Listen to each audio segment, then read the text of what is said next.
এখানে অনেক ভাইরা বলে মোবাইল চালালে এত কিছু মনে পড়ে না, কিন্তু যখন নামাজে দাঁড়ায় আল্লাহু আকবার। যাদের হয় তারা বলেন, এরকম যাদের হয় তাদেরকে আমার পক্ষ থেকে ধন্যবাদ, আপনি সঠিক রাস্তায় আছেন। এখানে অনেকে আছে না, একবার উজু বানাইলে বারবার মনে সন্দেহ লাগে, হয়েছে না মনে হয় এটা তিনবার ধুইছি নাকি ধুই নাই, ভুল হয়েছে মনে হয়, কুলি কি করছি না করি নাই, অজু কি হয়েছে না হয় নাই, কাপড়ে কি ময়লা লাগছে না লাগে নাই। আপনাকে আমার পক্ষ থেকে ধন্যবাদ, কারণ আপনার ভিতরে এখনই ইমানের আলো আছে, তাই শয়তানে জ্বালাচ্ছে। যে ঘরে আলো নাই সেই ঘরে শয়তান। আপনাদের যদি এরকম হয় বুঝবেন এখন আপনারা রাইট ওয়েতে আছেন, কারণ শয়তান চায় না কেউ আল্লাহর প্রিয় হোক। আমি কি বুঝাইতে পারছি কথা? তো এরকম হলে মন ছোট করেন না যে নামাজ ঢুকলামই সব ধরনের চিন্তা চলে আসছে। আপনি শুকরিয়া করবেন, আল্লাহ আমি হয়তো তোমার পথে এগোচ্ছি, শয়তানে দেখতে ফেট জ্বলে তো আমাকে জ্বালাচ্ছে। কথা বলেন ঠিক কিনা? এবার আসেন, আল্লাহ তাআলা সমস্ত ফেরেশতাকে বললেন উসজুদু লি আদামা। আল্লাহর হুকুম পালন করে সমস্ত ফেরেশতারা ডাইরেক্ট, একজনে করে নাই, আল্লাহর আদেশ মানে নাই। সবাই বলেন, সবাই বলেন। সে বেয়াদবি করে বলছে আনা খায়রুম মিনকুম, আমি ওনার থেকে উত্তম, আমি কেন দিব? আল্লাহর লগে বেয়াদবি করছে। তখন ফেরেশতারা কোথায়? জোরে বলেন, তখন ফেরেশতারা কোথায়? আরো জোরে কর না। সে মার্কেটিং বেয়াদবি করতেছে, আল্লাহ পাক রাগান্বিত হয়ে আবা ওয়াস্তাকবারা ওয়া কানা মিনাল কাফিরিন বলে তার সমস্ত সার্টিফিকেট ক্যান্সেল করে তাকে লানত দিয়ে বের করে দিছে, একদম বাইর করে দিছে। ফেরেশতারা উঠা দেখে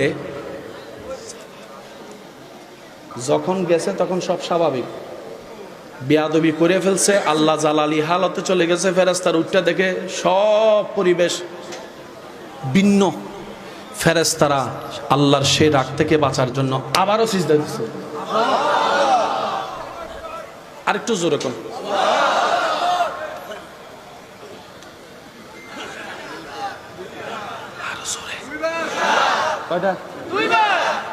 আল্লাহ কয় তোদের কাজটা পছন্দ হয়েছে রে,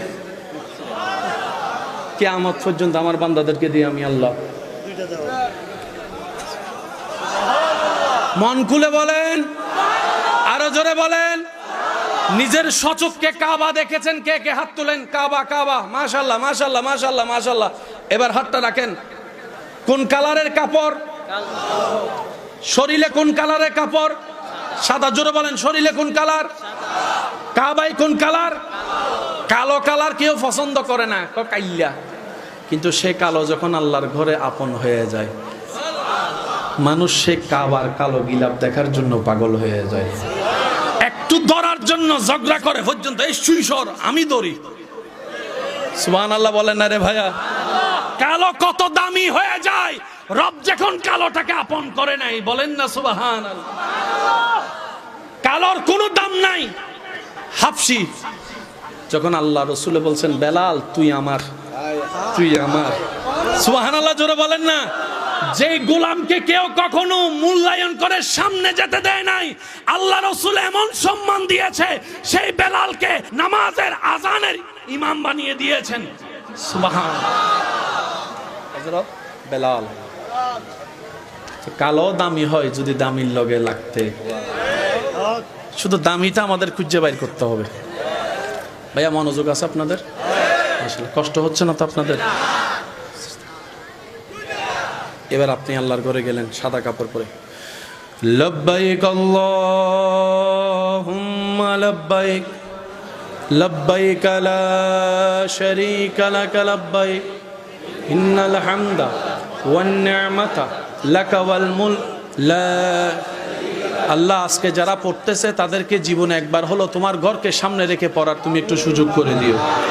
মন খুলে বলেন, লব্বাইক আল্লাহুম্মা লব্বাইক লব্বাইক লা শারীকা লাক লব্বাইক ইন্নাল হামদা ওয়ান নি'মাতা লাকা ওয়াল মুলক লা শারীকা। মাশাআল্লাহ, শেষবারের মতো লব্বাইক আল্লাহুম্মা লব্বাইক লব্বাইক লা শারীকা লাক লব্বাইক ইন্নাল হামদা ওয়ান নি'মাতা লাকা ওয়াল মুলক লা। রব বলে যে চেয়ারম্যান তুই বানা, এমপি তুই বানা, মন্ত্রী তুই বানা, প্রধানমন্ত্রী তুই বানা, কমিশনার তুই বানা, ভোটও দিবি তোরা, ভালো না লাগলে আন্দোলন করে তোরা চাইলে নামাইতেও পারবি, কিন্তু নবী বানানোর দায়িত্ব আমি আল্লাহ তোদেরকে দিব না, রসুল বানানোর দায়িত্ব তোদেরকে দিব না। সুবহানাল্লাহ জোরে বলেন না রে ভাইয়া। নবী বানানোর দায়িত্ব তোদেরকে দিব না, রসুল সিলেকশনের দায়িত্ব আমি তোদেরকে দিব না। কারণ ভালো লাগলে পাম দিয়া তুইলা দেস তোরা, ভালো না লাগলে আবার মালা পরাইয়া নামাই ফেলেস তোরা, এই সুযোগ আমি দিব না। ইন্নাল্লাহ আস্তাফা আদামা, আদমকে নবী আমি আল্লাহ বানাবো, মূসাকে রসুল আমি আল্লাহ বানাবো। সুবহানাল্লাহ জোরে বলতে থাকেন সুবহানাল্লাহ। ঈসাকে নবী আমি আল্লাহ বানাবো, দাউদকে নবুয়ত আমি দিব, ইউসুফকে নবুয়ত আমি দিব, সরকারে মদিনা রাহমাতুল লিল আলামিন তোদের নবীকে সমস্ত নবীদের ইমাম আমি আল্লাহ নিজেই বানাই দিব। তাহলে একটা চাইলে পরিবর্তন করতে পারেন। জোরে জোরে জোরে জোরে।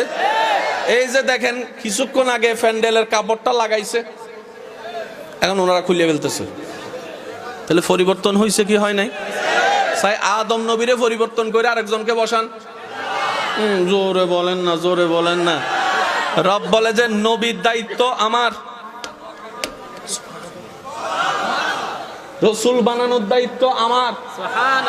বান্দা এই জায়গায় তোমার নাক গলানোর কোনো সুযোগ, আওয়াজটা আর একটু ছোট হবে, সুযোগ তো আল্লাহ আমরা করব তো কি করব? রব বলে যে জিব্রাইলকে আমি বানিয়েছি তুমি মেনে নিবা, মিকাইলকে আমি বানিয়েছি তুমি মেনে নিবা, ইসরাফিলকে আমি বানিয়েছি তুমি মেনে নিবা, দাউদকে আমি বানিয়েছি তুমি মেনে নিবা, আদমকে বশর আমি বানিয়েছি তুমি মেনে নিবা, মূসাকে কালিমুল্লাহ আমি রব বানিয়েছি তোর কাজ মেনে নেওয়া, ঈসাকে রুহুল্লাহর দায়িত্ব আমি দিয়েছি তোমার কাজ মেনে নেওয়া, মুহাম্মদকে হাবিবুল্লাহর আসন আমি রব দিয়েছি তোমার কাজ মেনে নেওয়া, মেনে নেওয়া, মেনে নেওয়া। আমানতু বিল্লাহি ওয়া মালাইকাতিহি ওয়া কুতুবিহি ওয়া রাসূলিহি ওয়াল ইয়াউমিল আখির। চিৎকার দিয়ে বলেন সুবহানাল্লাহ। নারে তাকবীর, আল্লাহু আকবার, নারে রিসালাত, ইয়া রাসূলুল্লাহ, সৈয়দ মুহাম্মদ মুকাররম বারিশ সাহেব জিন্দাবাদ, জিন্দাবাদ। ইমানদার ভাইরা আওয়াজ দিয়ে বলেন আমাদের কাজ কি নেওয়া, মেনে নেওয়া। আর একটু ছোট করে বলেন ওরা শুনবে। মেনে নেওয়া। আমাদের কাজ কি নেওয়া, কি মানব, কতটুক মানব, প্রশ্ন এখানে। মেনে তো নিলাম, কতটুক মানব? রব বলে যে 100তে 100। আরেকটু আস্তে করে বলেন।